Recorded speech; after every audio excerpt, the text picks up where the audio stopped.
Okay, we're live for once, finally. So I've been gone for a couple days just because I get extremely bad allergies during this season, and literally it like took me out of commission outside of just my day job. I'm gonna try to power through and get some comic work done because I need to.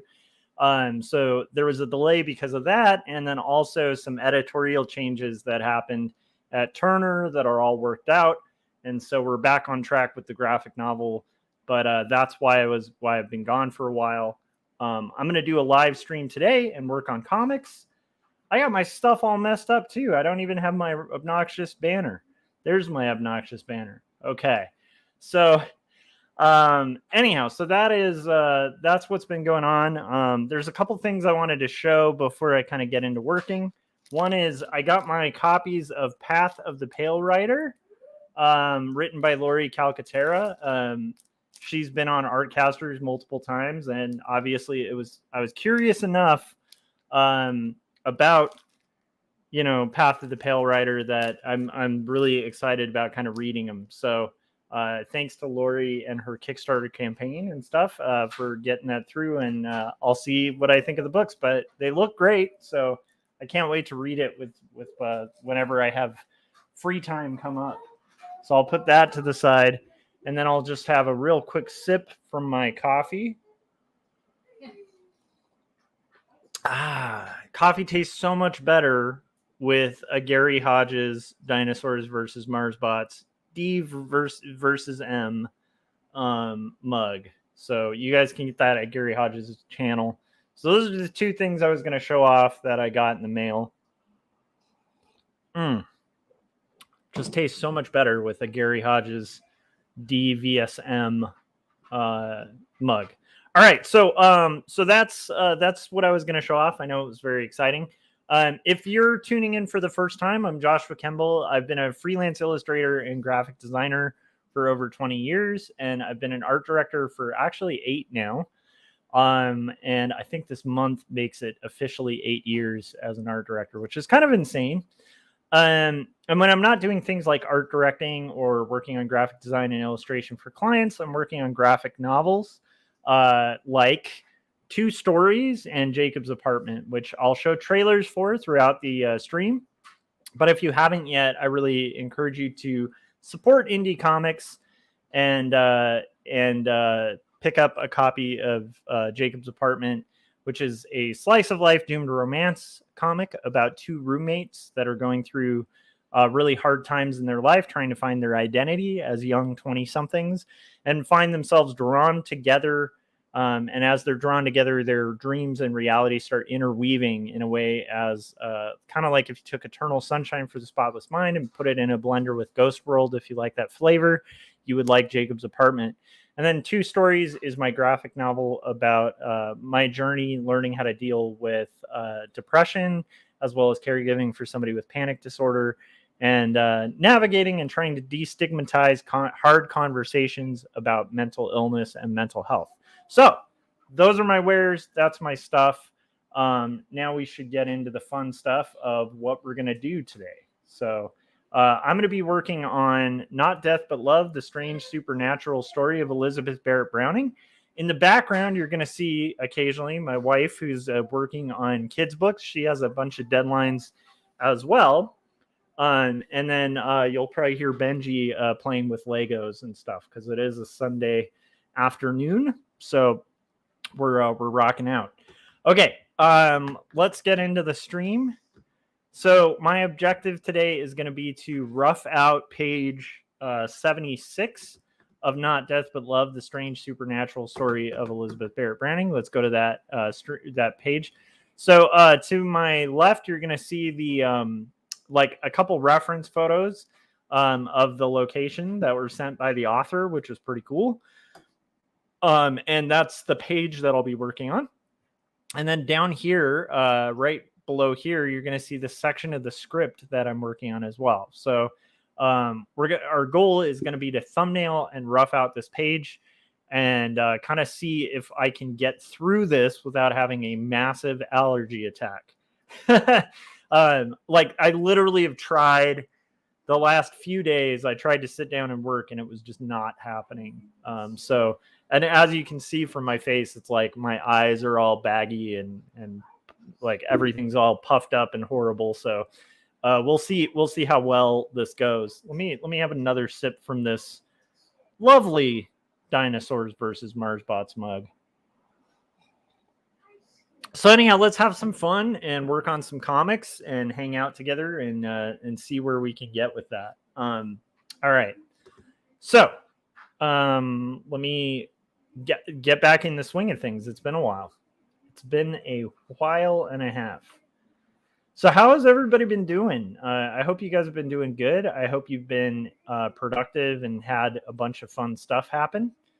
I have some good news because like there was a lot of stuff with Turner that's not, Turner's fault or anything like that. Just the editor that we were working with left the company.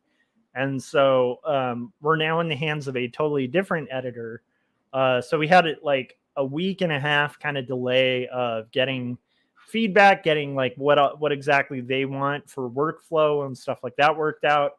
And then we're right back on track. And also we did get an extension again, which is nice because this book is taking a while. So yeah, so it's looking like they're going to be aiming for a 2025 release, which means I have to get it done by 2024. And I guess we'll find out what exactly that hard deadline is going to look like.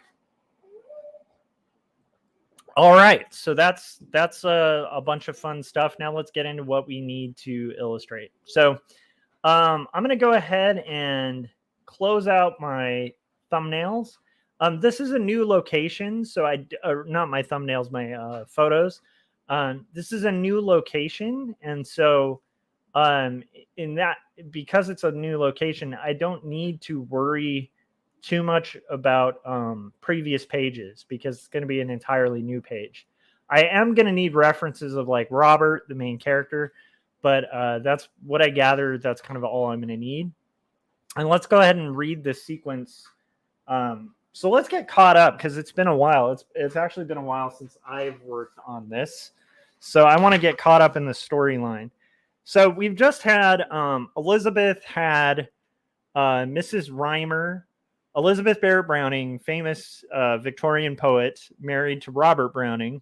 Elizabeth and Robert had the Reimers over, Mrs. Reimer over for tea.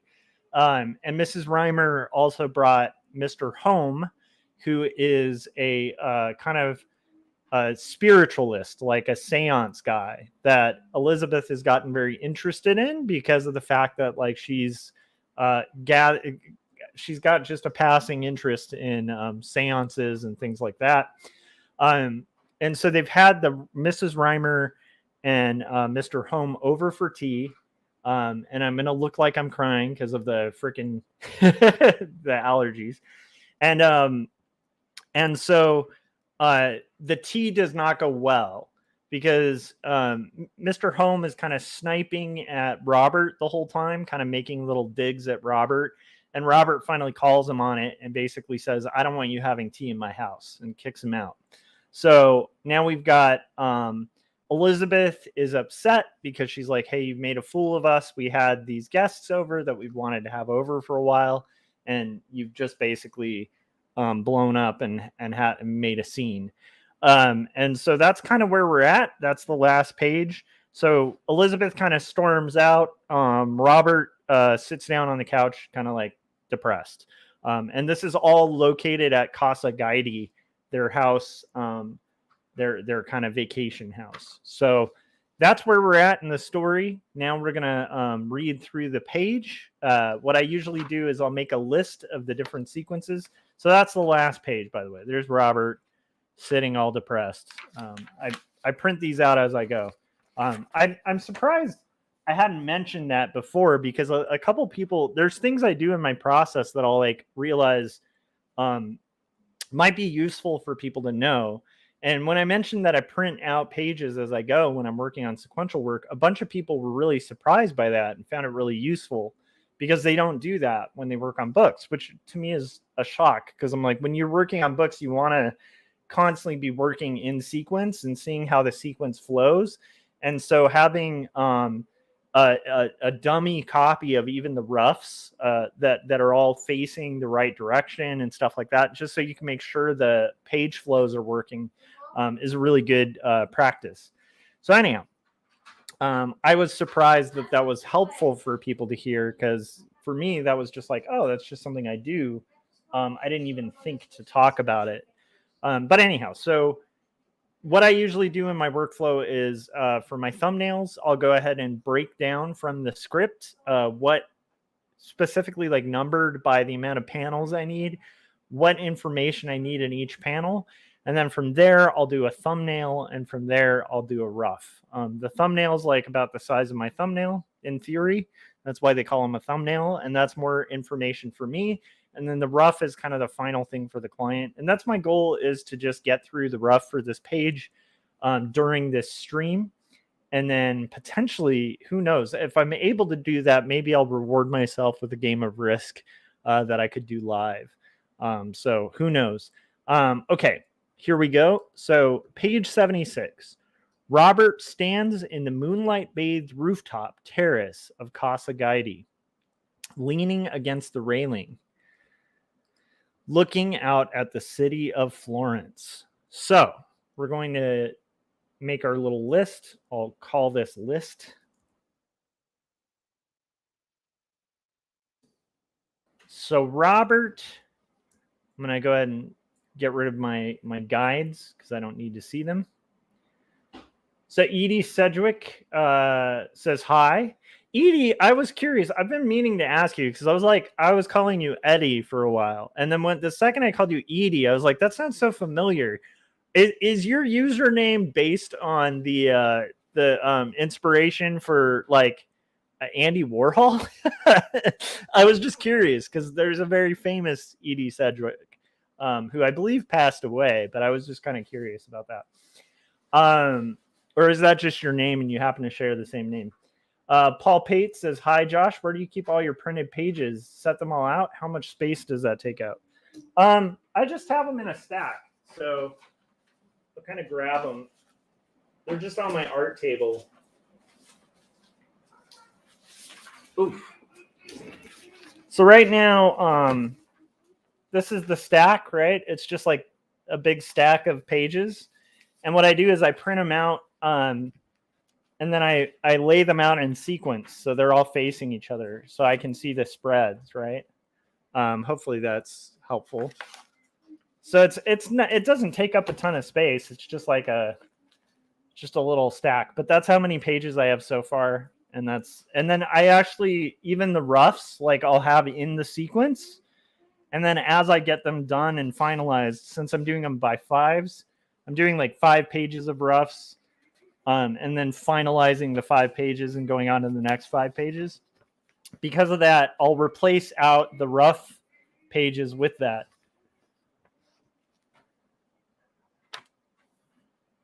Oh, nice. So Edie said, yep, I look so much like her that people have pointed it out to me, and my real first name is Edith. Okay, nice. Anyhow, I was curious about that, because I was like, it's been a long time since I took, like, art history classes and stuff, but I remember with Warhol, and then the second you were like, wait, it's Edie, I was like, oh, wait, like, that's like the Warhol lady, who I think hung out with, like, the Velvet Underground and stuff, which is pretty cool. Cool name to have. Okay, so we have this all set out and ready to go. So, or anyhow, hopefully that helped with the stuff. And Edie said, I don't use my real last name for safety reasons. Yeah, understandable.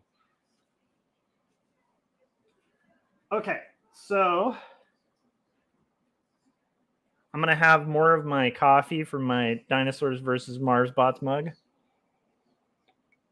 and then we're gonna write out what we need here for these thumbnails.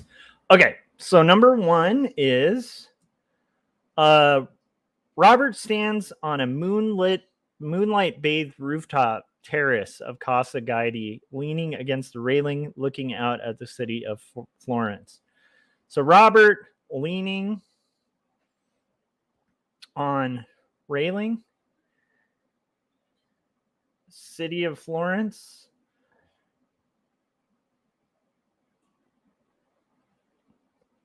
So I'm thinking this will be the foreground, and this will be the background,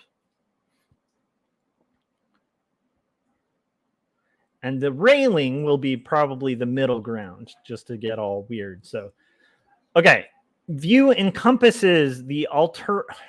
This kind of stuff, I'm like, come on. To the writer, the view encompasses the Altarno Quarter, Palazzo Pitti, Church of Santo Spirito, and the Santa Maria del Carmine. Okay, we'll see how much of that we can fit in. But this is going to be a wide thing, so wide city shot. I don't think we're going to be able to fit in all of that stuff, but we'll see. Okay. How is everybody doing? Paul, how are you doing? How's your book coming? Okay, he paces a few steps to look through the large windows that allow access between the salon and the terrace. So, pacing.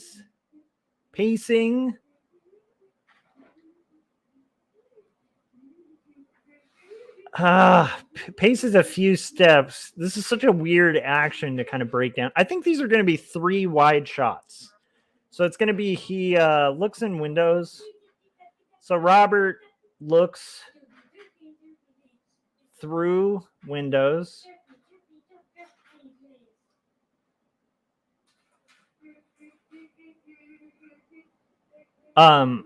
Lights are on.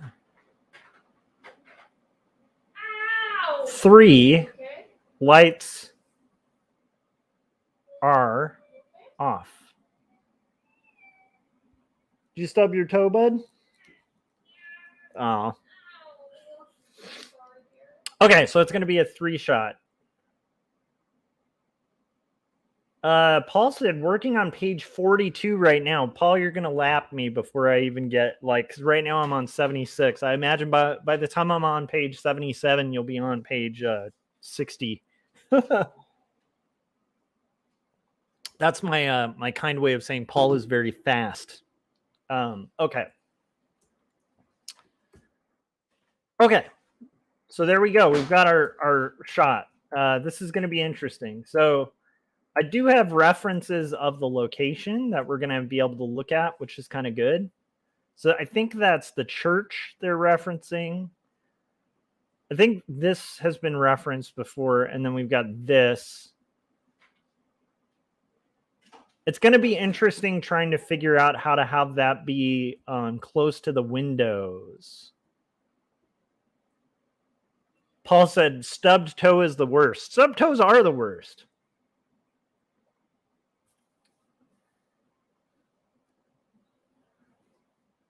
Edie said, I'm doing fine, thanks. I hope you can say the same. And said, I'm dusting my apartment to my noisy neighbor's music. That's pretty rad. Okay, so here we go. We're going to do our thumbnail real quick. I like the idea of this being a real moody kind of scene. So I think for let's just do a panel at a time. I think we're just going to do 3 stacked wide shots. Something like that. Robert's leaning on a railing. Let's see, what kind of railing is he leaning on? Let's call this thumbnail too.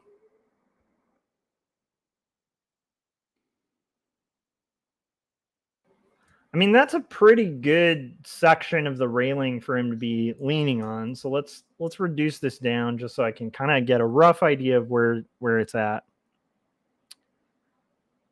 My computer is doing the pinwheel of death. I don't know if you can see that on screen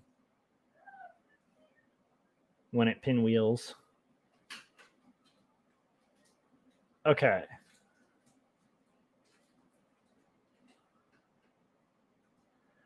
Edie said Latin salsa. They're playing salsa. That's pretty awesome. I would like neighbors playing salsa. That sounds awesome to me. Sounds like a party. Okay, we're just going to shrink this down a little bit so I can kind of see these references. And I'm hoping that my computer will stop being stupid. Okay, we're getting a much broader view of the terrace kind of thing.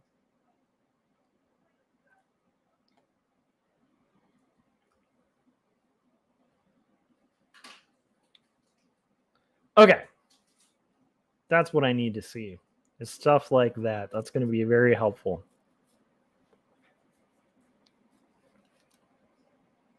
Okay. So I think it's going to be like Robert.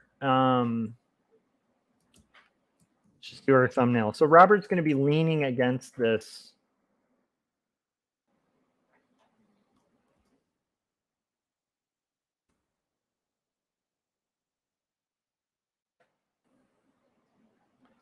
I like the idea of him kind of. It's kind of a shame Robert doesn't smoke. That would be great.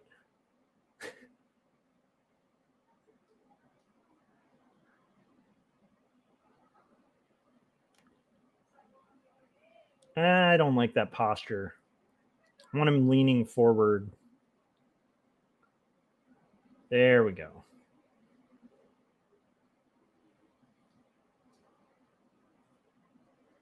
So he's going to be leaning on this railing. I think the railing spot that he'll be leaning on will be something like that bottom corner. So we'll have like maybe like a little planter thing.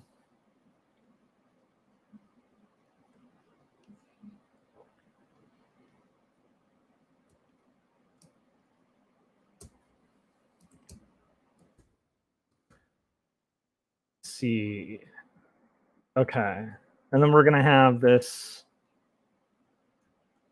somewhat like, yeah, there's going to be a lot of little plants.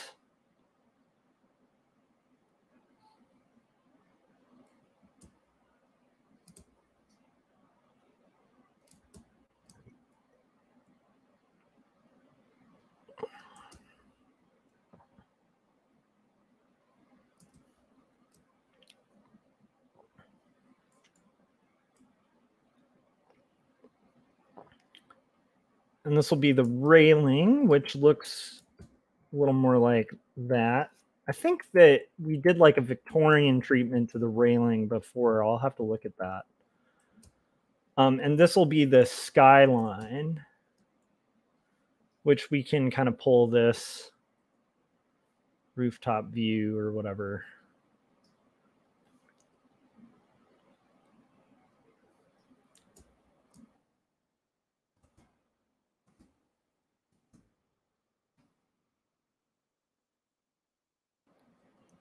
Check this out. Okay. And this will be the skyline. So again, these are just thumbnails, but it's just like good to get a rough idea of where we're going. So that'll be like the we'll have that building here.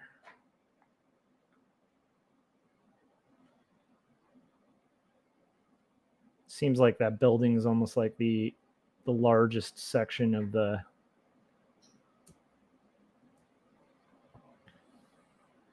there's rooftops. And I think because it talks about lights going out, maybe we can have the moon. And we can have it like really dark. So it'll be like Robert in the foreground, the moon, all that stuff. Okay. There we go. Got our thumbnail for panel 1 done. Next one's going to be Robert pacing a few steps to look through the large windows that allow access between the salon and the terrace. Paul says, what kind of tablet do you use? So just a boring old, like, it's not even a screen. It's just a really crappy, cheap Wacom tablet. I don't like working on tablet screens. I have one at work that has a screen, and I just turn the screen off. Because when I work digitally, I've gotten so used to like staring at the canvas and working down here. So that's, I think it's called a Intuos Pro small pen tablet. I know, high tech, right? And it has like buttons and stuff that I never use. As you can see, though, it's pretty well used. It's all torched. Paul said, I keep biting my lip in the same point. I hate that.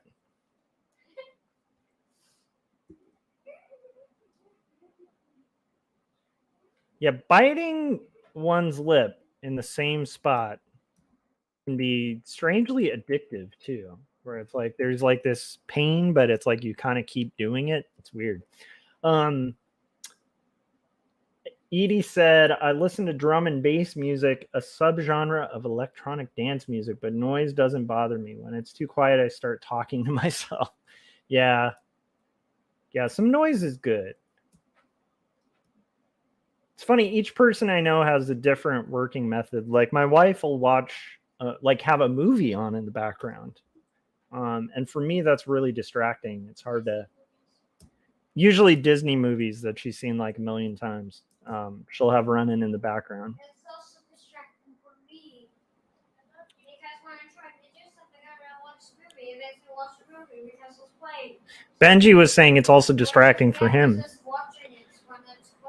So he's kind of similar to his dad in that way.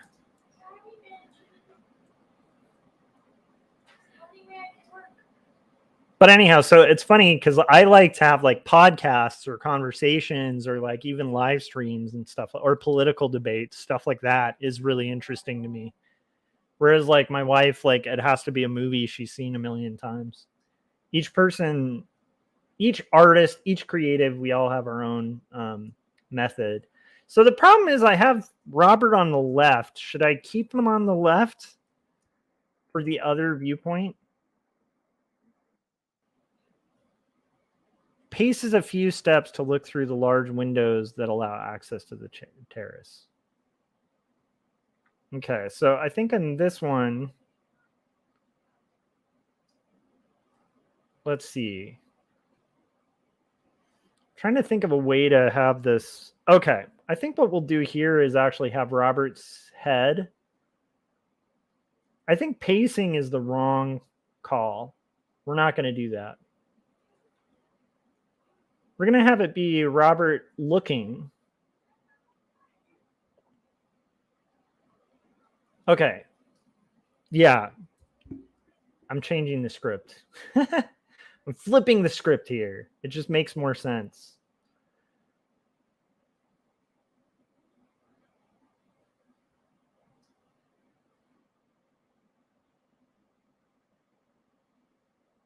So I'm going to have him looking. So in this case, he's still leaning against, like he'll have his kind of arm here, kind of leaning against the railing. And we'll have the railing or whatever, and then we'll have the windows that are like those large windows we've been seeing this whole time. There's 3 of them. And those will have light.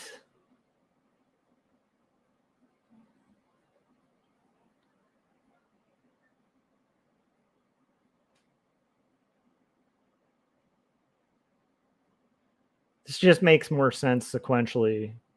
So it'll be like light, kind of, and then the last one will be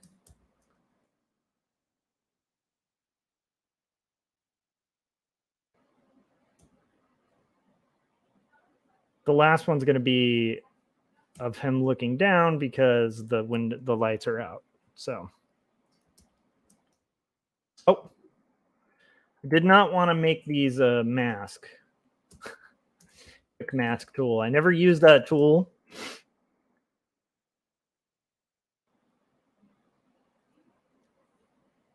Paul said, I think that would be impossible to do, but eventually I got used to it. Then I got my iPad, and that was all she wrote. Yeah, everybody I know who's got an iPad Pro just like swears by it. I'm just an old man who's stubborn and stuck with my tools.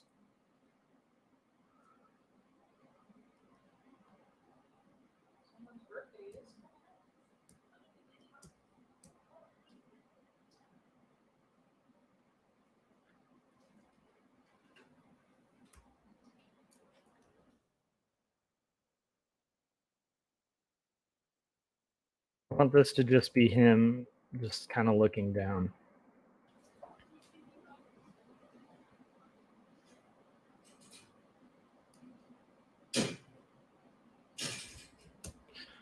Okay. There we go. That's our thumbnail for the page. I'm going to go ahead and save it. And then we'll get into doing the actual rough. I think that works a little better than the pacing. I know the next scene, I think he's in the place, but I just think it's a little more moody to kind of show the light shift and stuff like that with a repeated shot. So I think we're in a pretty good spot. Edie said, I live in NYC. The natural world has its charms, but I'm a city mouse. Yeah, I get that. I used to like cities, and now I'm more of like a weird suburban dad type. I've changed. Having a kid changed me a lot. I don't want to be in a big city. There's an energy to the city that is super amazing, and there's like an electricity to it, but I will stay far away from that electricity now. I like the quiet, peaceful, just away from the city, being able to drive places, find parking. Yeah, to me, that's kind of way more fun nowadays. Paul said, New York City. I think I would have loved it there when I was younger. Never made it there, though. What part of the city do you live in? And then Paul said, where I live is quiet. I write about the city for entertainment. Nice. All right. So we're going to go ahead and play a trailer. And then when I come back, we're going to rock and roll on taking this thumbnail and then turning it into a rough, which actually shouldn't take that long. So we may have time for a game of Risk global domination. And also, if you're watching, I see there's 5 people watching. If you haven't hit that like button. It's right down there. Takes 2 seconds. What are you doing? Hit the like. Hit it now. I see you. I see the person out there who's not hitting the like. And what are you doing? You're watching this. Hit like. It takes 2 seconds. All right, here is so let's get a like train going. All right. Let's play the trailer for. You know what?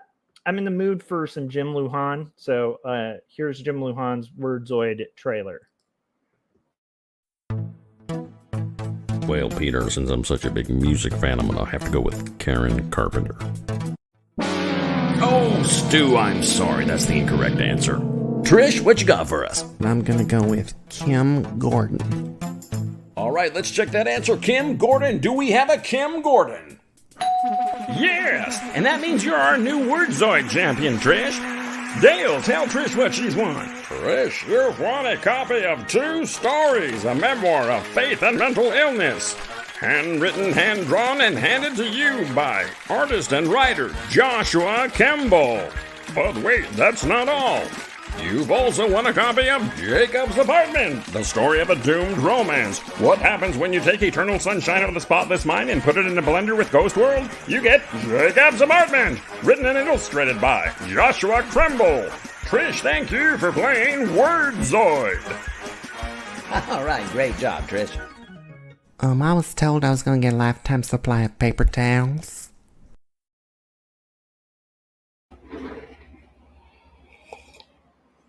All right.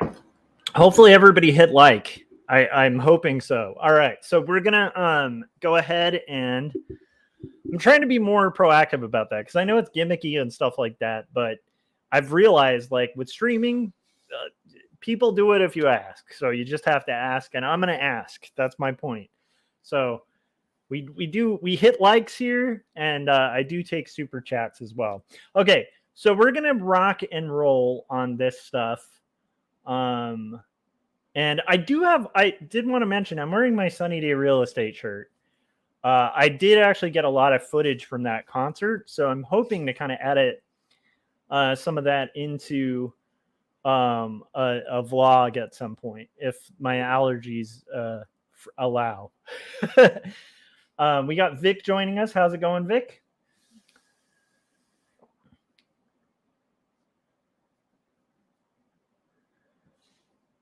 Edie said, where is everybody? 4,400 subscribers and only 5 are here. I never understood why there are so many subs but so few in live chat. Good point. Good point. What is going on? That means you guys have to share it. Anyhow, all right, so let's rock and roll. Jimmy Draws Art gave a thumbs up. Thank you, Jimmy Draws. How you doing, buddy? All right, so we're going to rock and roll this thumbnail to a rough. Edie said, what is the theme for your stories? So this particular graphic novel is called Not Death But Love, The Strange Supernatural Story of Elizabeth Barrett Browning.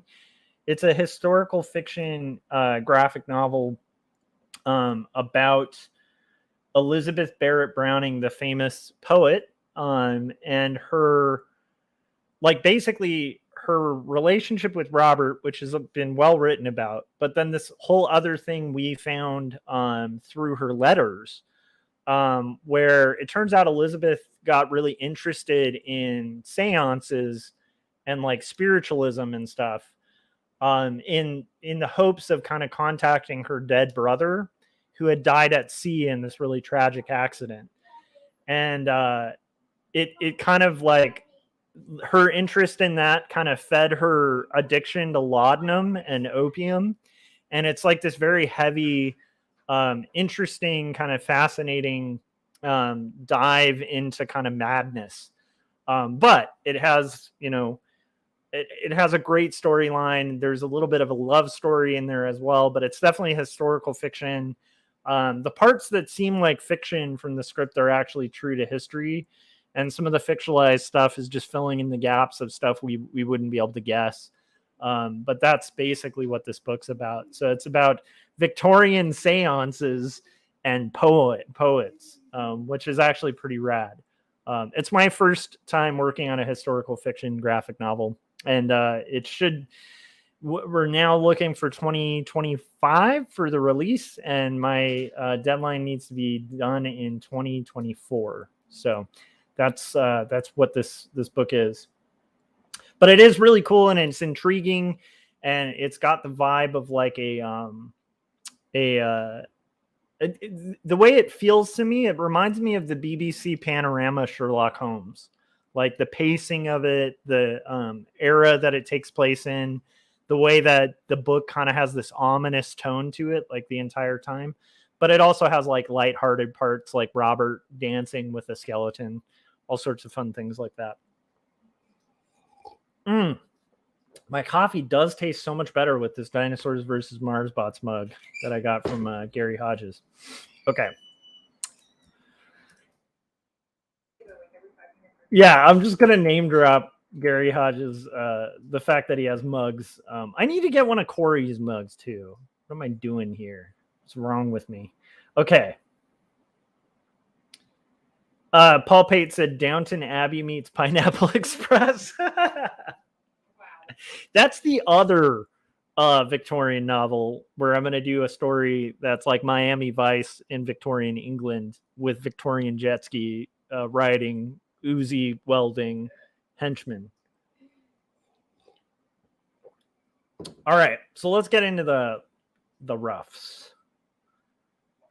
And we were joking, my wife and I were joking because the second I said, let's get into the roughs, and I put on the trailer, the dog started barking. And it's like, I think they literally thought we were saying like, come on guys, let's rough. Let's do lots of roughs right now. Rough. I'm here all night, guys. Some of you may not believe that I did not make it as a stand-up comic. It's a shock that I'm a visual artist and not an on-stage comedian. Alas, my jokes were just too ahead of their time. Okay, so Paul said, I got one of Corey's shirts. It covers my upper body very nicely. That's good. Somebody needs to cover that, Paul. Paul's constantly like walking around cities flashing people. Just saying. We all know about you, Mr. Pate.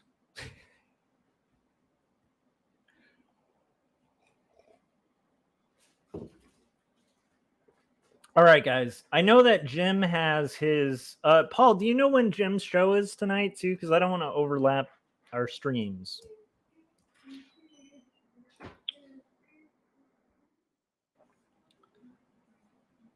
Okay, so we will start with number 1 here. And I think I'm going to do the trick that I was using last time, because I kind of am surprised that I didn't before, where I'm going to take my thumbnail and use that as a blue line to kind of work over, because why double the drawing time, right? Plus, there's like a looseness to thumbnails that it's nice to kind of retain.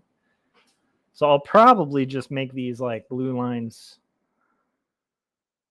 underneath.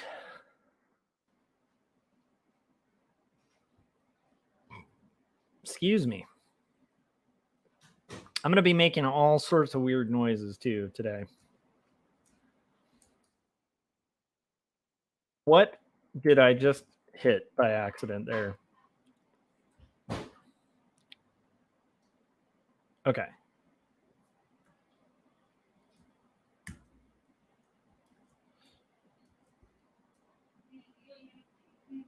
Yeah, I actually like that a lot as a little thumbnail thing to work on. Edie said, oh, Paul said no crossing streams. I do not know when the show is. It's likely after my bedtime. I think it's at like 7, so I think we're good. Edie said, I never watched Downton Abbey. I've seen the Masterpiece Theater Sherlock Holmes series with Jeremy Brett as Holmes, if that counts. That's exactly the vibe. Yeah, that's the only one that counts, my wife said, and I agree. That is the... Jeremy Brett is the only Sherlock Holmes as far as I'm concerned. But I will tell you, that's exactly what I was referencing with the vibe of this script. It's got that kind of pacing and tone as that series.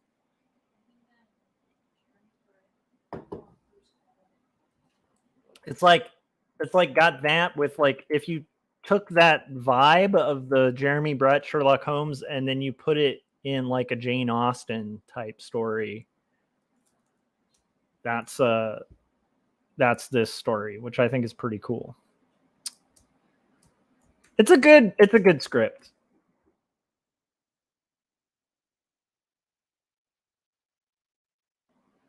I think as a testament to how good of a script, I don't even do comics for other people anymore. But this script was so good that I just wanted to be a part of making it.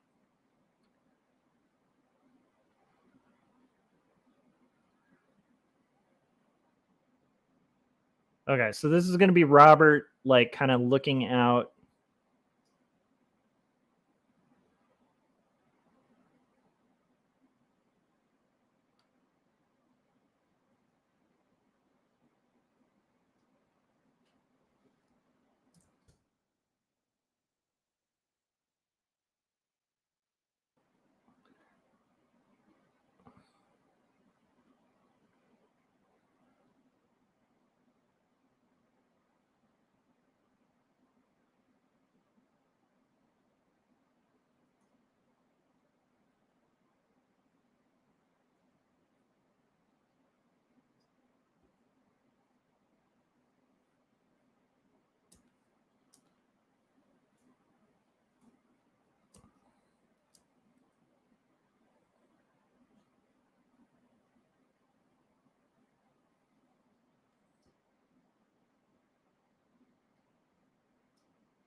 Let's see. I don't like his pose there so much.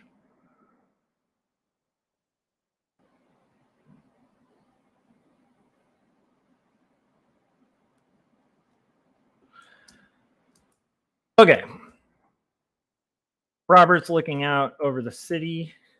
We're going to have our city stuff. So this will be like a tree or something. Do, do, do, do, do, do, do, do, do, do, do.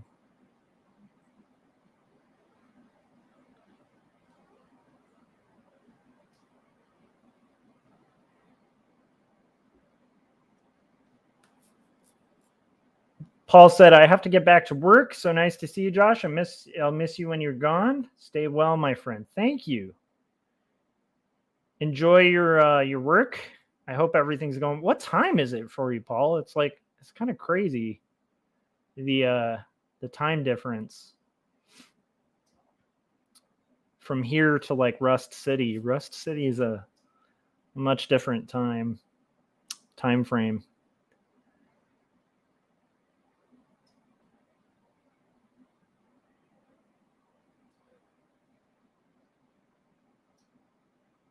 Paul Pate, a very talented cartoonist that does the Detective Perez graphic novels that I really enjoy. We had him on Artcasters a little bit ago to talk about writing stories like with detectives and mystery.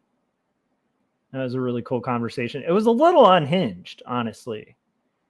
When Scott and Corey are gone and it's me, Paul, and Jim Lujan, it's like the parents are out of town.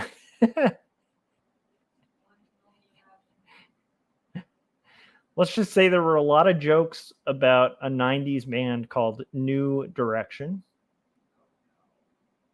And lots of havoc and chaos occurred.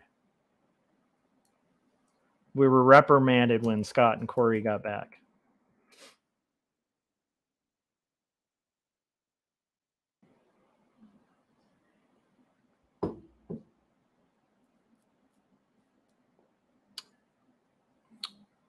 Paul Pate said it's 6:49. Same as New York City. Nice. Right. So we're gonna have there's definitely some pottery, some Harry Potters, Harry Pottery.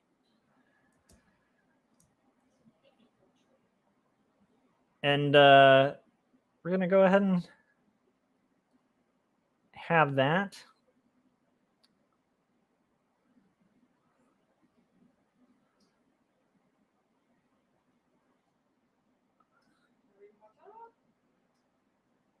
Harry Potter. Okay, so we're just doing the rough for panel 1. If you're tuning in for the first time, this is I'm working on a graphic novel called Not Death But Love, the strange supernatural story of Elizabeth Barrett Browning, and we're working on roughs for page 76. These are like a rough approximation of what the final page will look like that I then send to the clients. In this case, the client being Turner Publishing and myself and Lavender Room and the writer. This is the first graphic novel that I've done in a long time that's written by somebody other than me. And it's a creator-owned endeavor between Lavender Room and myself. And we were lucky enough to get a publishing deal for it. And we're about a good 76 pages into this beast. I think a completed 71 pages. So there's 71 finished, ready for print pages, and 76 roughs so far. So this is going to be the railing. It's a railing. It's time to have a railing. Okay. That is some pretty big gaps on the railing. they should probably be thinner.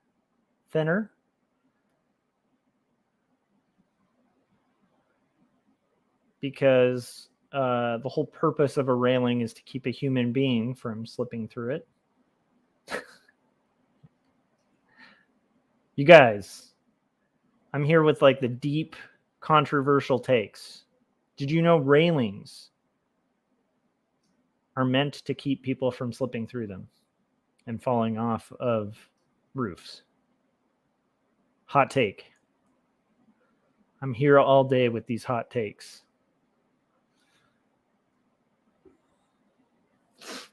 All right. We're getting very close to finished here. Just have to do an approximation of what this city scene is going to look like. Just block in some of these buildings.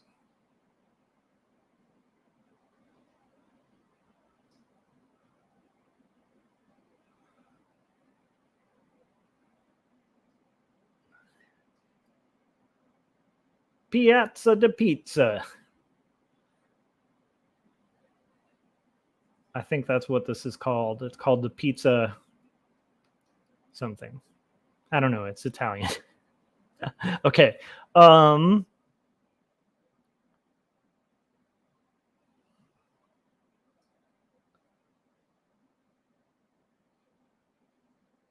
Okay. We have our city. We're kind of blocking in. Our city vista.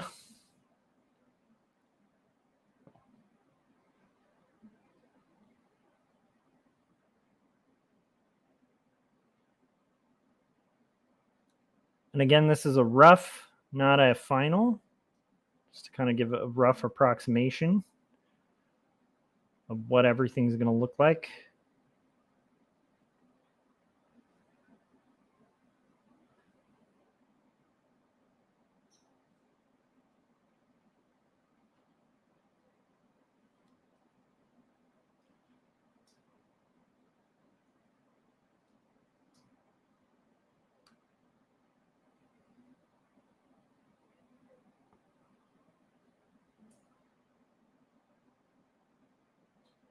There's like a tree thing here.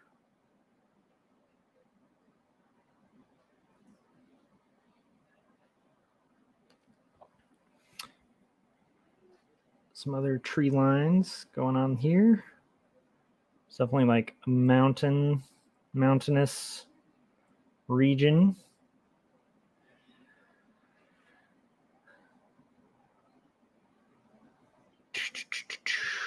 Okay. Some more buildings.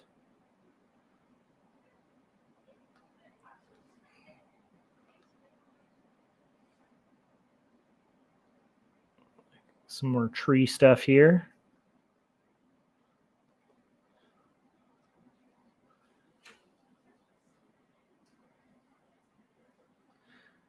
Edie said, what's your take on comics creators using their own handwriting rather than classic comics lettering to do word balloons, please?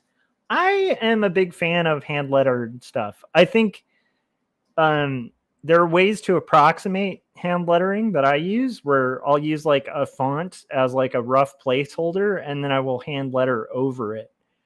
Just so that, to me, my opinion changed on it when I moved to Portland, Oregon a while ago, and I met some cartoonists.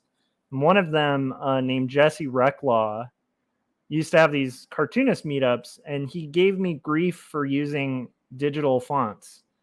And he was like, hey, you can just print those out and use them as like a stencil to like do hand lettering over. And what you'll notice is it blends better with your comics. And so I tried it, and it does look better. It looks more organic, and it's kind of like an aesthetic thing where it's like if you're going to draw your comic, like the way the lettering flows with it should match the execution of the comic. That's my own opinion on it. So I think if you can hand letter, you should. I think it's one of the beautiful tools that we don't use enough in comics is like the look of hand lettering. So even if you're faking the hand lettering, I think it's better to have it match the hand that's doing the drawing. Because there's nothing that throws me off more when I'm reading a comic to see the lettering and the comic itself executed differently. It just makes the lettering feel separate and it makes the art feel less cohesive. That's my own take on it. So hopefully that answered your question, Edie.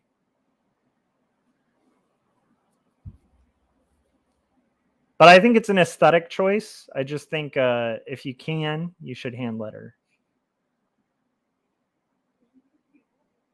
Even if you're faking your hand lettering, it's better than just a digital font that will stand out like a sore thumb over traditional, especially if you're doing more traditional work. So, yeah, that's my thoughts on it. It's my hot take. Okay, so this is going to have the moon here. The moon will be kind of all moon-like. That's a very unmoon-like moon. And now we'll finish up the panel by adding some shading.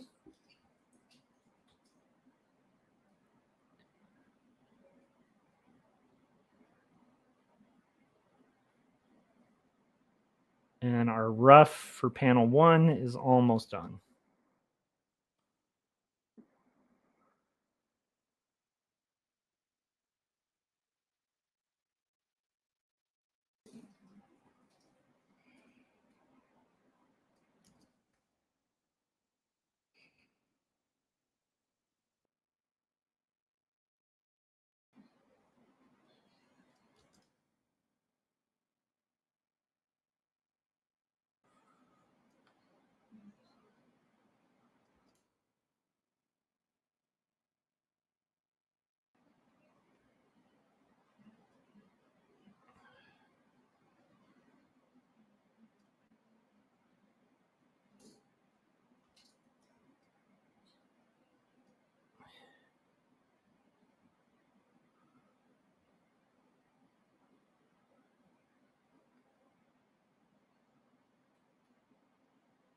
And we'll do just a little bit of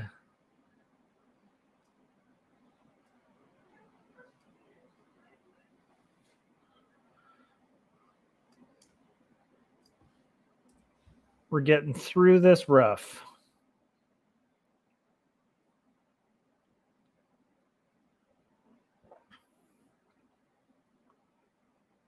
A late moonlit night.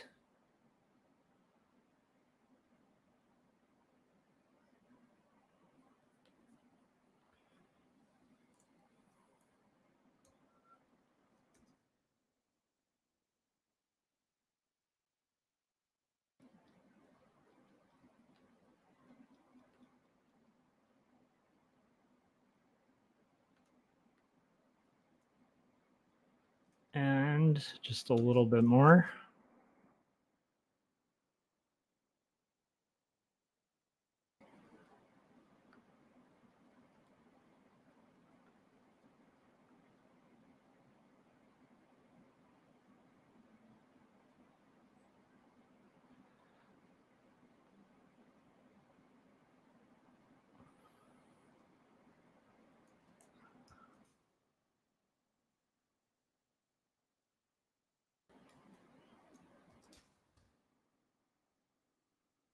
Okay, I think that's a good rough for oh,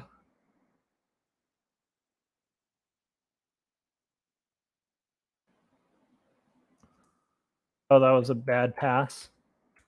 Undo that. A little too far there.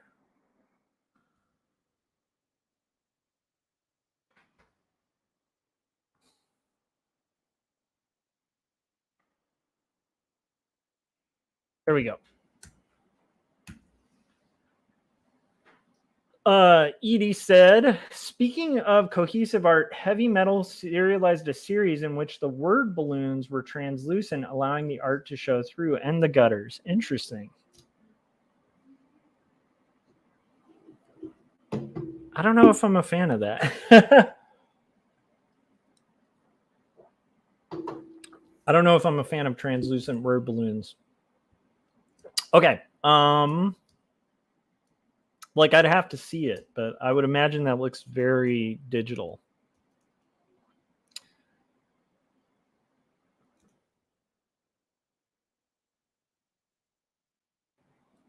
Oh, that's cool. I kind of want to see that, Edie. That sounds pretty rad. All right. I think we've got our stuff for panel 1 roughed. So what I'm going to do is play another trailer. Before I play this trailer, if you are watching and you haven't hit that like button. I'll be right back. And I hope that you've hit that like button by the time I return. I'm going to be checking. I'm going to be looking and saying, oh my goodness, they're not hitting the like button. So hit that like button. We'll come back and we will rock the rest of these thumbnails. Luckily, I don't even need reference for these next ones. You know what? Before we do that, let's go ahead and get the page all set up to rock and roll. So I just need these 2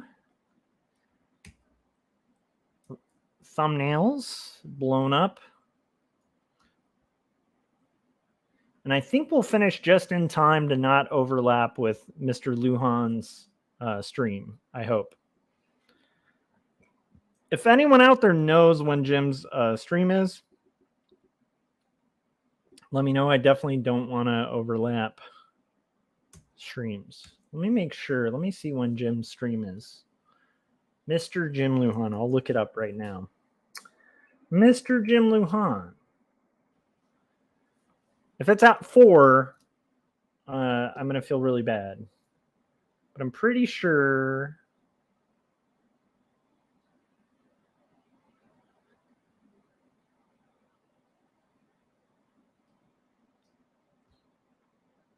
He's only mentioning the top 5 stuff on his Facebook. Let me look on the YouTubes. Maybe that'll help.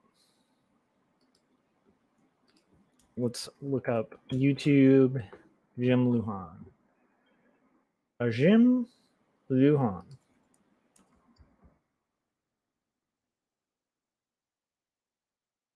Hey man, how's your movie going?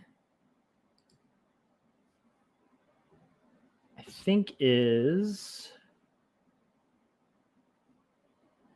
Yeah, I don't think it's going for a while. So, yeah. Okay. It's definitely not going tonight. So that's good. Or at least for the next hour. So here's what we're going to do. We're going to go ahead and play the trailer, and then we're going to get into our the rest of the roughs for this page. So here's the trailer for... let's have some fun and do our trailer for 2 Stories, the Christmas trailer.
All right, so we're gonna rock the rest of this this thumbnail, which shouldn't be too insane.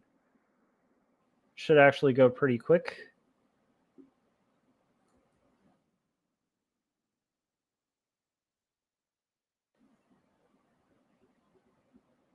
Robert's got this kind of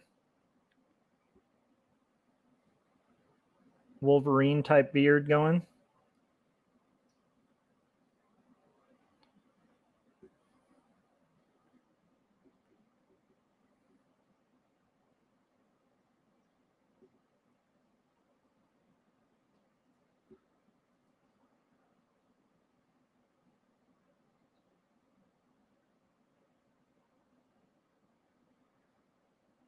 Gave him a little too much noggin there. A little too much head. Like he's got a giant skull. Okay. There we go. There we go. And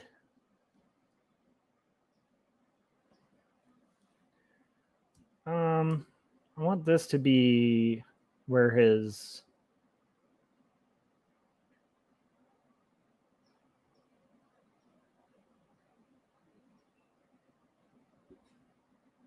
arm is.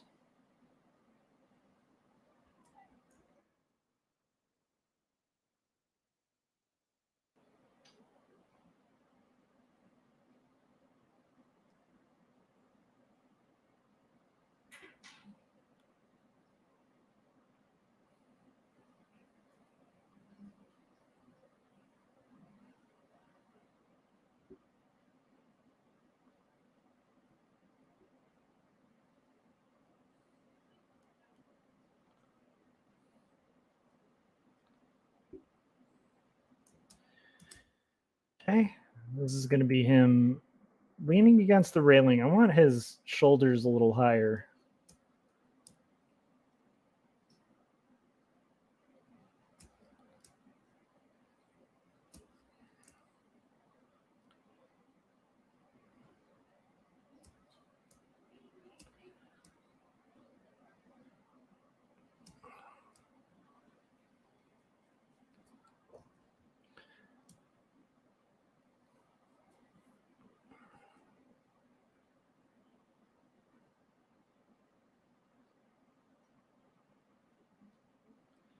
And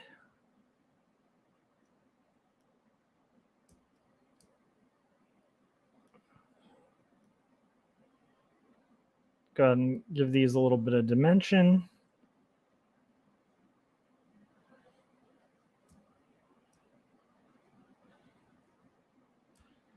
And this is going to be the windows that are going to be lit up.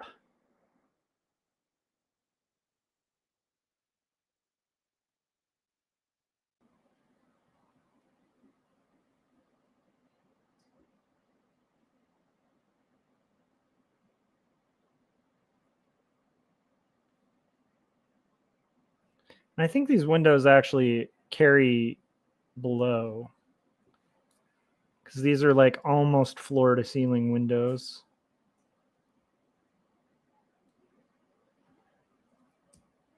And we're going to go ahead and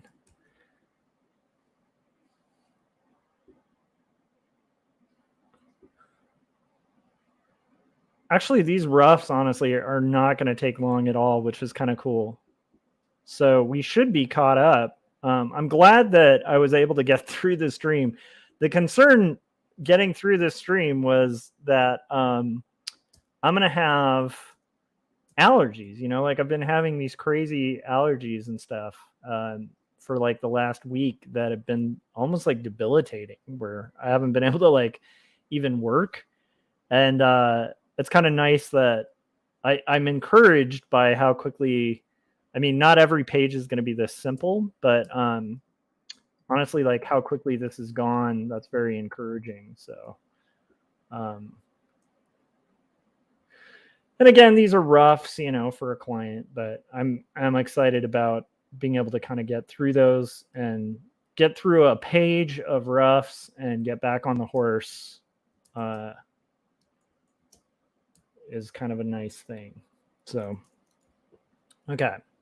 So this is going to be Robert lit by moonlight. Moonlight's I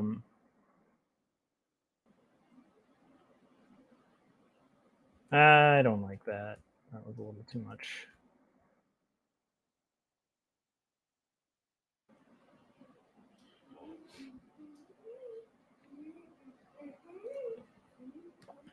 Christopher Runtman said, allergies are nothing to sneeze at. I love it.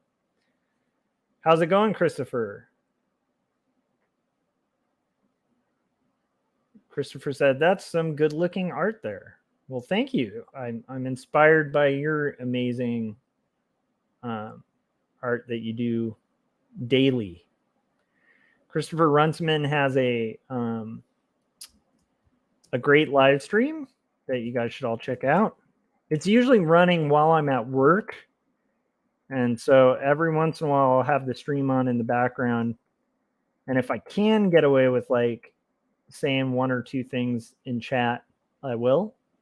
But quite often I just have it kind of playing whilst I work as an art director where I work.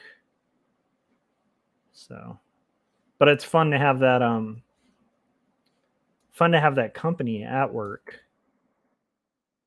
and see Christopher plugging away at these amazing kind of one-page comics that he does.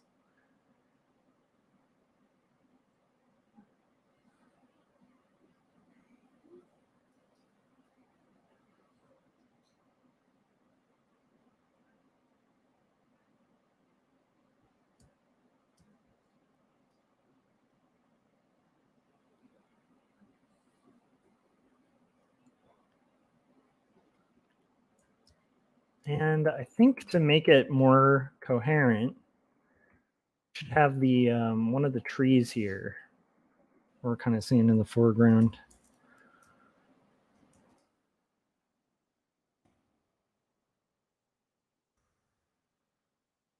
Again, this is just kind of roughing it out so the client, in this case, the writer and the publisher, kind of are able to see a rough approximation of what we're trying to do here.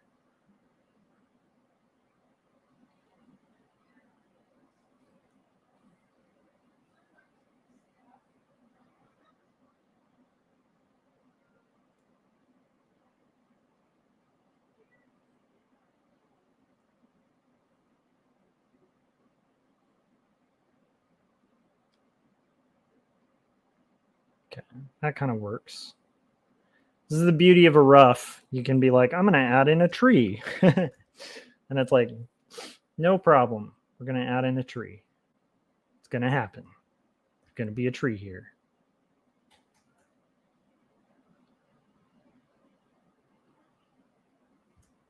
Avoiding tangents here, like the plague, hopefully.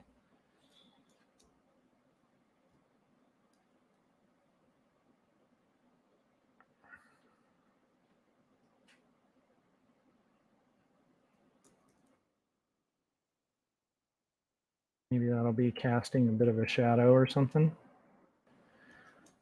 Cool. And then we've got our light going to be coming from the windows.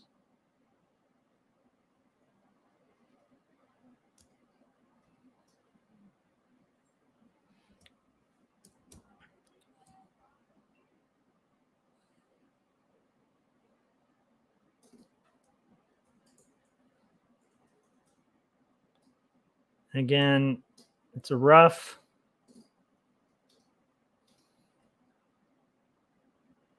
Cool. And then the next, again, this is very sloppy, quick page, but it's a rough. And here,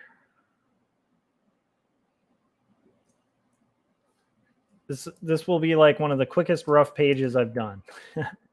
Here is going to be, face is going to be down. So we had our rough there.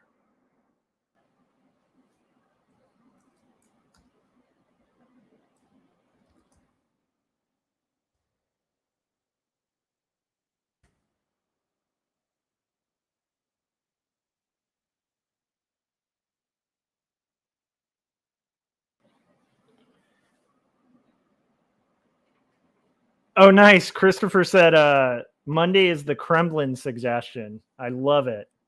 I've been making Kremblin comments. I don't know if you guys are aware of this, but the Kremblin is my name for people who follow this live stream, because at Toronto Comics Fest, TCAF, I did a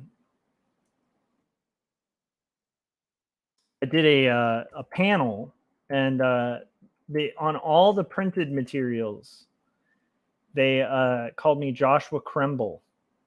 And so I've been joking that my alter ego is Kremble. It's like it's like the dark evil version of me. And that has turned into all sorts of jokes on stream. One of them being that the followers of people who follow my stuff or subscribe to my channel are members of the secret society of the Kremblin, which is a play on Kremlin, but just with Kremble in it. But then that's turned into all sorts of things. Like on Christopher's live stream, I think that's turned into being called the Kremlinator, which I gladly accept. Yeah, I think I made a prompt suggestion of like the Kremlin taking over the world or something. So that's Mrs. Kremlin. Yeah, and my wife is Mrs. Kremblin. Mrs. Kremlin making cookies. My is my Kremble. Making Mrs. Kremblin making crumbly cookies. Kremblin's crumbly cookies is when we make cookies at home. Them crumbly cookies, Kremlin cookies. You guys, we are almost done with this rough. To be fair, this was not one of the more complicated roughs, right? Really wasn't.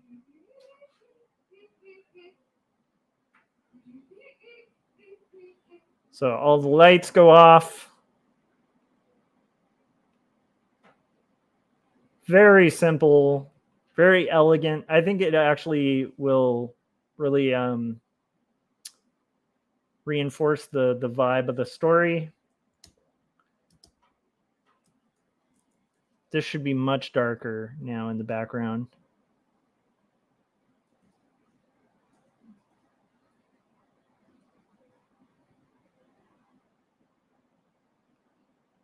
Only moonlight now. Hey, look at that. We're done. So not the best rough page I've done, but not the worst. And we're done. So I'm going to go ahead and print this out and call it a rough for page 76. I think we have just enough time for one round. Although, Christopher, you might know this. Doesn't Jim have a show on Sundays? Because I don't want to overlap with Jim's show. But as long as it's not going to overlap, I think we have time for one quick game of Risk, which is pretty exciting.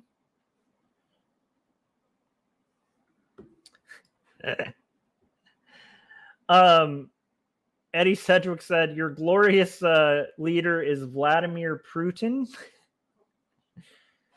Monday is the Kremlin. Okay.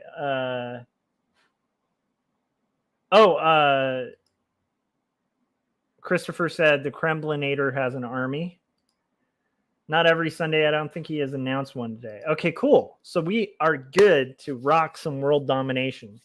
So I'm going to print this out. I'm going to play another trailer. And when we come back, we're going to play some Risk, world domination, global domination. I am no longer a master or an expert. I am just intermediate on there. I'm potentially going to regain my expert status. We'll see how the game goes. There have been a lot of bad games. So I'm no longer a master, but I was a master briefly. And my ambition still on that game is to become a grandmaster. Okay. So let's play a trailer. Feel like we ought to. Okay, here it is. Hi, my name's Chris and I like comics. I want to talk about this comic for a second here. I just got this in. I ordered it direct from my local comic shop through Diamond Distributing. It's Joshua Kemble's Jacob's Apartment. I really enjoyed this book. There's all kinds of comics out there, let's be honest. There's fun comics, there's superhero comics, there's young adult comics, there's adventure comics for kids. There's so many different things on the planet, but there's also an entire subgenre of alternative books. Real life, real world depictions in comic book form. Situations that happen to each and every one of us. And this is a fine example of that. If you get a chance, order this book from your local comic shop. You won't be disappointed. I can't sing its praises high enough. Okay? Check it out. Jacob's Apartment by Joshua Kemble. Okay, we're almost set up. I just have to get rid of the brand thing here. Then we'll go to our risk cam. Are you guys ready for some global domination? If you're not, prepare. So I need one more second to get everything ready. So I'm going to play one more trailer. And while we're waiting and we're doing this trailer, make sure you've hit that like button, right? Like there's 5 people watching right now. Each one of you hit like. Let me know. Like, well, you don't have to let me know that you hit like, but if you haven't hit like, what are you doing? There's a like button right there. I see you. Hit it. Okay, we're going to play a trailer, and then we're going to come back, and we're going to dominate the world. And I guess I am back to expert status, which is cool. So I'm very close, like that little smidge to potentially master. We'll see if we can make it happen on the live stream today. Maybe I can regain my master status. All right, so here is one more trailer. Okay.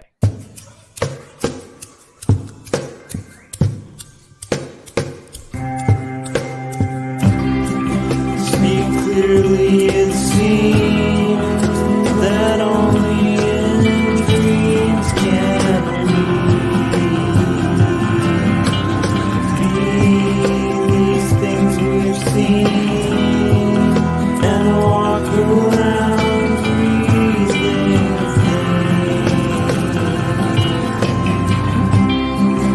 I don't know the part to play in this heart of mine.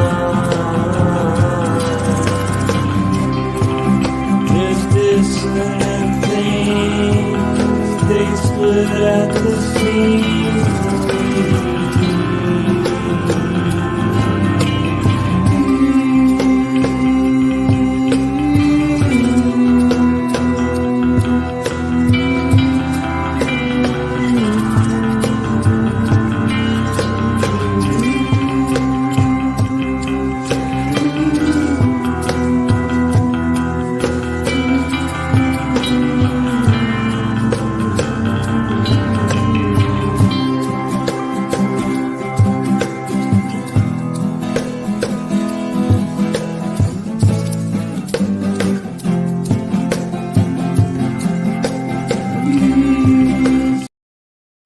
All right. The Kremblinator has commanded that you hit the like. I'll obey our glorious leader. Yes. Yes. Do it. Do it. All right.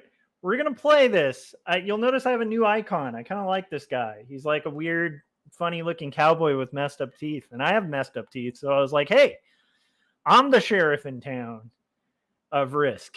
And so that's why my guy has that. The thing I'll say that has made it almost impossible for me to retain master status is there's so much collaboration in this game. There are people who have alt accounts and they'll cheat. So we'll see if that is the case here. I'm not saying like I'm not a perfect player, but when you watch this, keep an eye out for that because you might wind up seeing that. So that's all I'm saying. Okay. What else? Oh, we're going to close out. I should save my, okay. Okay. I've got everything closed and ready to rock and roll. Okay. And we're going to do this business. We're going to enjoy playing Risk, World Global Domination. Are you guys ready? We're going to do it. I'll walk you through it. If you haven't played Risk before, this can be really fun. I found a new setting that I really like on it, where you can set it to like colorblind mode. I'm not colorblind, but the thing I like about it is it makes it really easy to see your territories. So it actually makes it like shapes on the map, distinguishable shapes from like the different things. So you'll see it, but I really like this setting. It makes me be able to move much quicker and more effectively. And if you guys want tips on playing Risk or anything like that, I have been a master in the past. I'm on the road to trying to become a grandmaster. At this point, I'm just trying to regain my master status. But I'll walk you through my strategy and my thinking in the process, and hopefully it'll be a good game. Right now, we're just going to make it quick, we're going to do an auto match. So I'm just going to say auto match, and we end up where we end up. Usually these end up being 4-person games.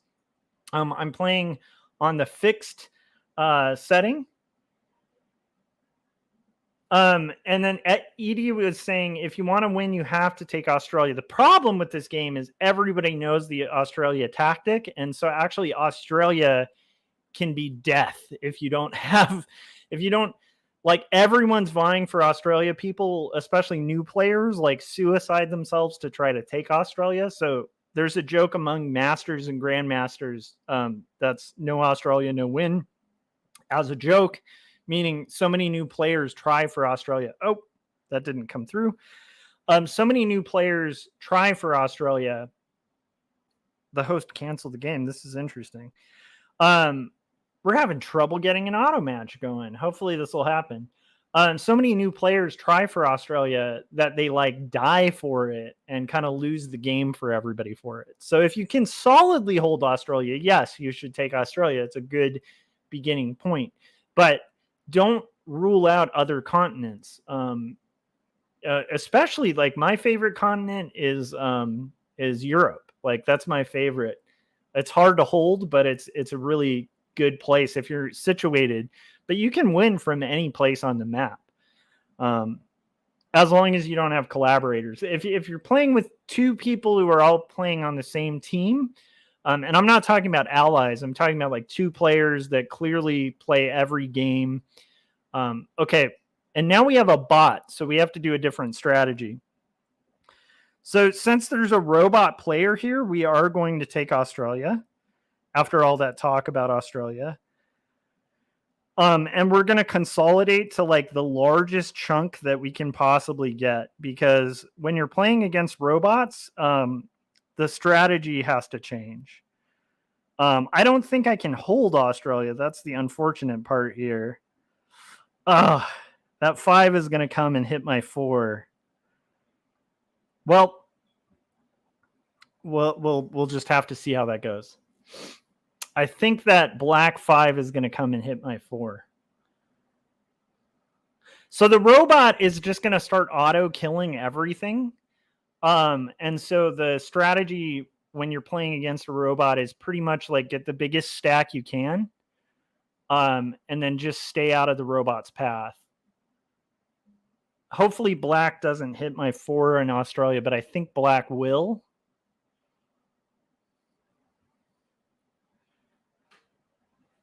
So the robot's just going to kind of start taking whatever territories it can. I got pretty beat by the robot. I think that 8 goes into my 4. It doesn't. Okay, guys, we're holding Australia. That's good. But this whole robot game is really annoying. I don't like playing against robots. Personally, I like to play against people. But we have to do our robot strategy. And I'm pretty depleted by a lot of these different players. So pink is holding South America, which is an okay strategy.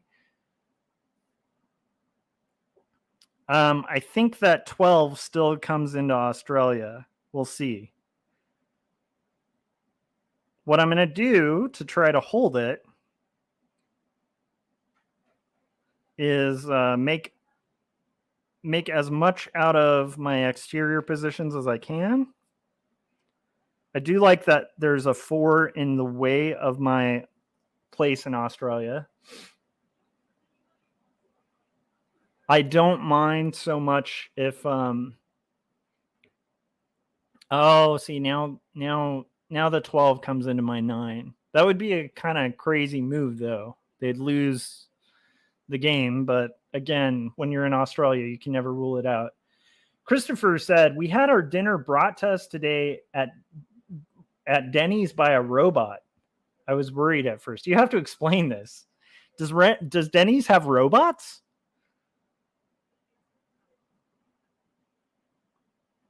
Yeah, that 15, it's only a matter of time till Black comes slamming into Australia, especially with robot players.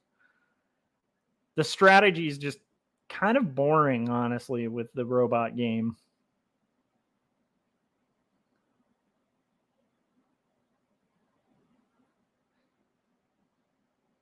So with the robot game, your goal is just kind of to redirect the robot to attack in ridiculous ways. So how much of the robot is lasting right now? So right now, we're just trying to get the bot to kind of mess with other people till the bot is out of the game.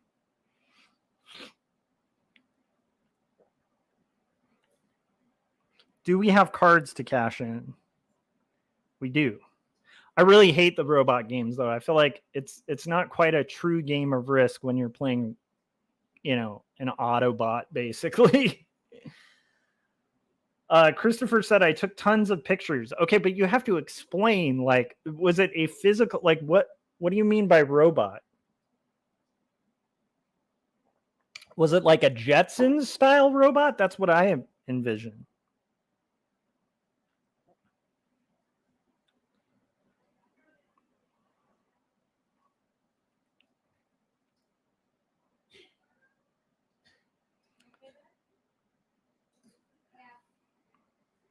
So we have Pink, which is taking a lot of territory.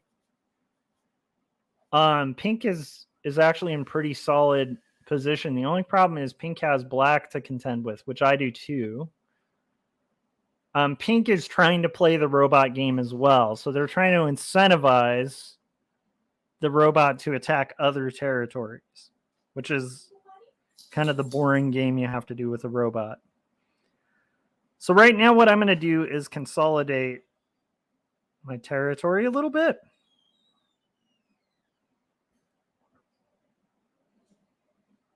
And move up. And we've taken Australia. So Edie, you can be really happy. I usually avoid Australia like the plague, but we have Australia held pretty confidently. Black is going to start trying to take Asia, but there's not a lot of black, or sorry, not black, but red. There's not a lot of red left. Pink is in a pretty solid position, but it can be broken temporarily. Pink is definitely going to hold South America. I think red is going to eat away at black, especially after I do this next move that I plan to do. But there's still a really good chance that black just suicides into me.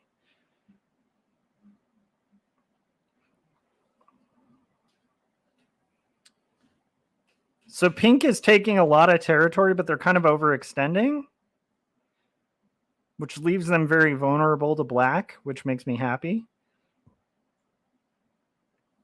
They're going to just go ahead and go for it and try to hold Africa and South America.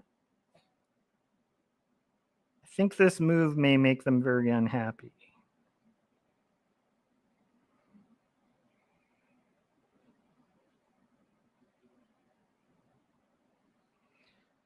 Now, I think that, I mispunched there. I think that black is going to suicide me next turn. But let's find out.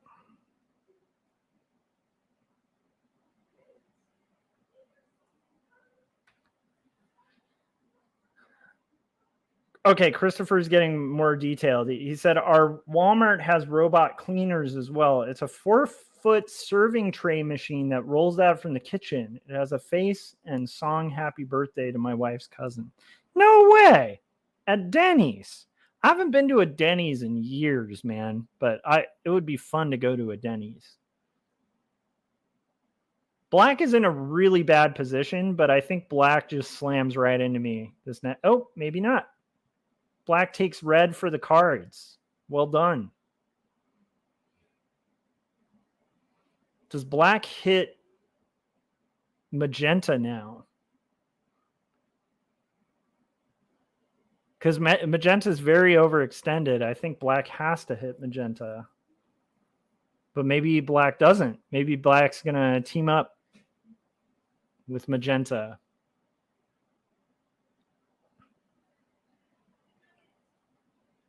I'm kind of liking where I'm at, but I think that black's going to hit magenta here. No, black's going to hit my stack for no reason.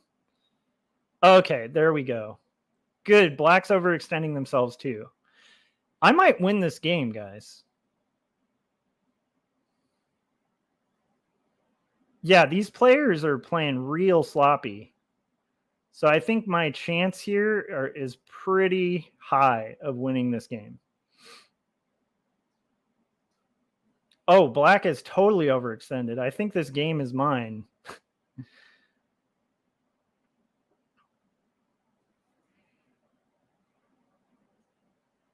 I think this game is 100% mine. Magenta's going to have a cash in of their cards. Unless they're collaborating and like magenta for some reason comes at me. I don't see how this is going to work out for black. Christopher Runciman said the Kremblinator shall subjugate the world. That's the goal here. That's the goal. How many troops does magenta have? Can I take magenta? Black has 29. I only have 30. I don't think the right move right now is to... Black has a card cash-in coming up. Can I take... Is 2 cards worth it? I don't think it is. I think what I'm going to do here is actually... I'm going to go ahead and eat some of black's territory. And go ahead and let magenta take North America. I also don't want to break black's main territory. This is a risk, but I think it's a one well worth taking. Mai was like, it's a risk? Yeah, okay, I have a good card turn in. Because what I want is black to overextend for 2 cards.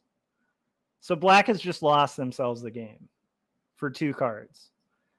There's no way black wins this. If they even take those cards. I'm loving this so much. Yep. Overextend yourself, black. There's no way black wins this game. Yeah, because I think they only have 3 cards now. I have a great card turn in.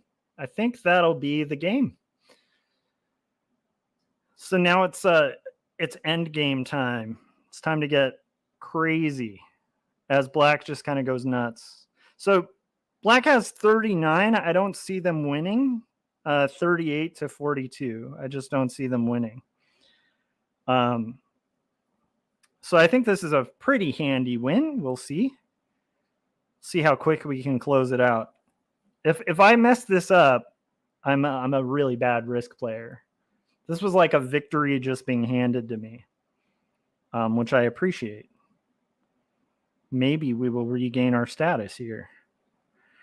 Okay, I'm going to go ahead and do the 2-prong attack. So I'm going to go ahead and consolidate a little bit. And we're just going to eat as much territory as we can. I want to do like 3 here.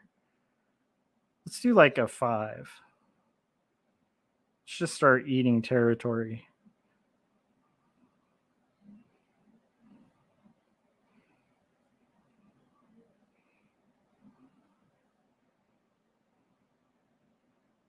Okay. Let's see how much we can eat through without breaking our 30.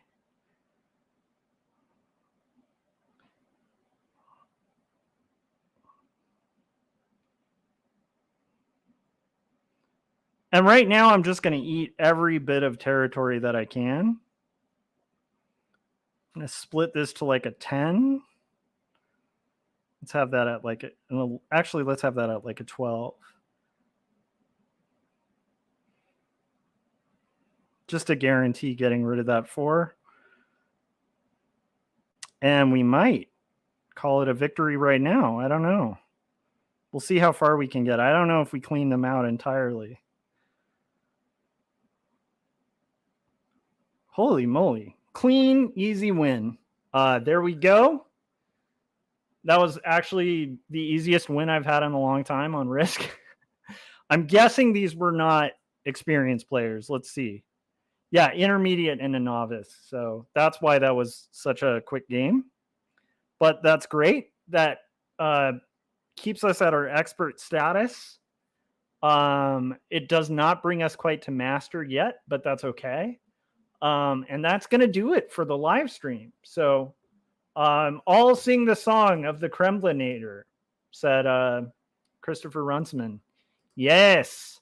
So anyhow, that is how you very quickly win in a botted game of Risk, which I personally hate the botted games. The bots are really boring. But yeah, that's it. Successful game of Risk. Successfully got some roughs done. And that'll do it for the stream.